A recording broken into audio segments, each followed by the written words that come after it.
welcome to today's Explainer. I am so absolutely thrilled you're here with us today because we are going to look at something literally every single one of us navigates, but we rarely put it under a microscope. I'm talking about human emotional connection. I mean, think about the relationships in your own life for a second. We are going to look at a fascinating, highly relatable case study of relationship conflict to uncover exactly how trust is broken, how it's tested, and ultimately, how it's rebuilt. Let's get right to it. Now, this is the ultimate question, isn't it? If you're a young adult out there navigating the dating world, or maybe you're building a really deep connection with a partner, you already know the incredibly high stakes of a sudden argument. You know the feeling. Everything feels completely perfect, and then out of nowhere, boom, friction. So, can an unbreakable bond actually survive a sudden quarrel? Well, that is the dramatic tension right at the core of our narrative today, and finding the answer to that is absolutely crucial for any healthy relationship. Okay, let's dive into this. Here is our roadmap for today. First, we'll look at the unbreakable village bond. Second, the park quarrel. Third, rebuilding trust through words. Fourth, shelter in the storm. And finally, resolution and forward movement. Starting right off with Part 1, the unbreakable village bond. To really grasp the severity of the conflict we're going to talk about, we first have to understand the absolute baseline of this couple's relationship before the argument ever happens. Our source text lays out this specific definition as their foundation. You see, the couple in our case study lives in a small village, and their love is described explicitly as a love so deeply connected that no one can break it. So we're not talking about a casual fling here. This is a deeply rooted, highly secure attachment. Frankly, it's kind of the ultimate relationship goal. Let's picture this setup. On one side, we have the small village. Now, in our narrative, this represents total peace, safety, and that rock-solid foundational bond we just talked about. It's safe. It's insulated.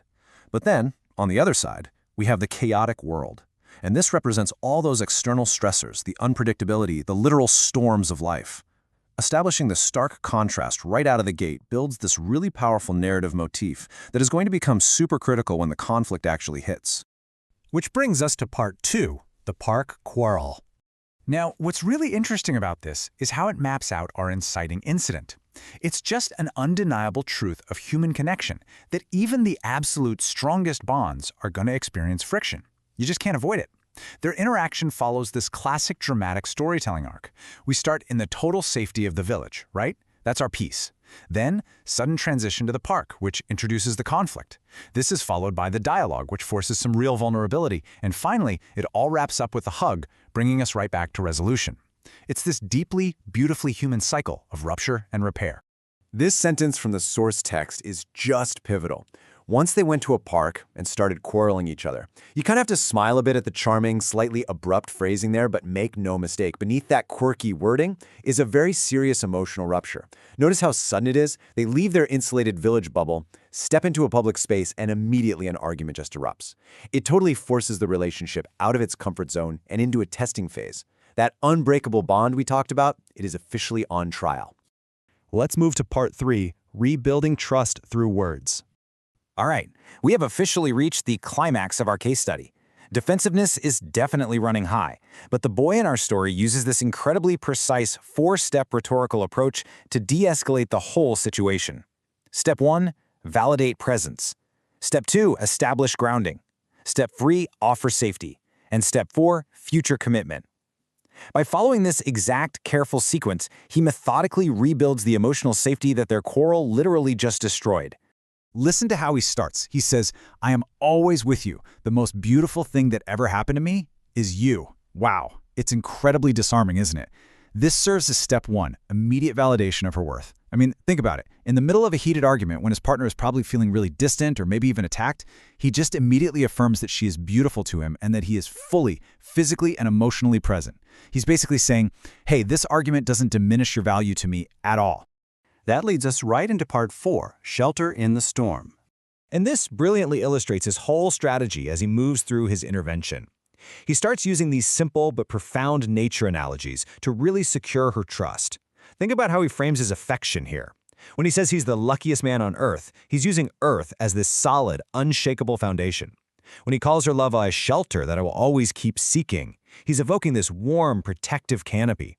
And he intentionally juxtaposes this against the chaotic world, which represents those stormy elements we talked about earlier. He is quite literally using the language of the natural world to subconsciously create a sense of deep, instinctual safety. So executing step 2 of our framework, he says, I am the luckiest man on earth to call you mine. You are such a precious treasure to me. By grounding their relationship on earth, he establishes this totally unmoving foundation of trust right beneath their feet. He is essentially telling her, look, even while we're arguing right now, the ground we stand on together, it's solid. Which brings us to step 3, and honestly, this is arguably the most critical quote in the entire source text. In this chaotic world, your love is the shelter that I will always keep seeking. Think back for a second to our earlier contrast between the peaceful village and the chaotic world. He explicitly frames their love as a protective shelter against all the unpredictable stressors of that chaotic world outside. Let's actually define exactly what he's doing here. By invoking this idea of a shelter, he is completely transforming the tense, vulnerable environment of that public park right back into a safe space. It acts like an emotional canopy. He's acknowledging that, yeah, life is hard and chaotic, but he positions the two of them as a team fighting against the storm, rather than two enemies fighting against each other. Just a brilliant pivot.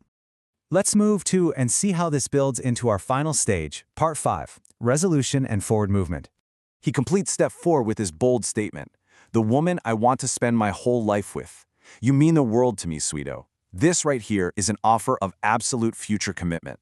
And sure, Sweeto is kind of an unexpectedly adorable little pet name to drop right in the middle of a serious, heavy declaration. But you know what? That vulnerability completely works.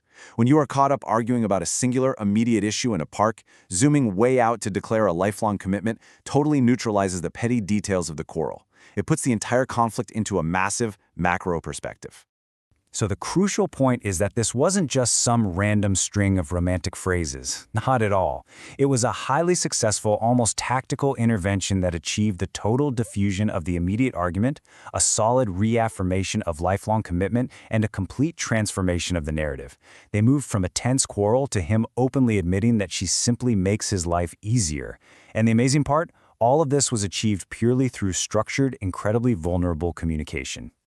Which finally leads us to the last sentence of our source text. After that, they hugged together and left the park. It is such a beautiful, simple, perfect conclusion. The physical touch of the hug directly seals all the verbal resolution we just spent time analyzing. The dramatic arc is fully complete. They survived the rupture, they repaired their bond, and they left the setting of the conflict hand in hand. As we wrap up this explainer today, I really want you to think about your own relationships for a minute. Conflict is inevitable. We all know that. The chaotic world will eventually bring a sudden storm to your park. The real question is, when that happens, what words will you use to be the shelter? Are you going to escalate the storm, or will you use vulnerability to rebuild that trust? Think about that the next time you find yourself in an argument with someone you love. Thanks so much for joining me today, and keep learning.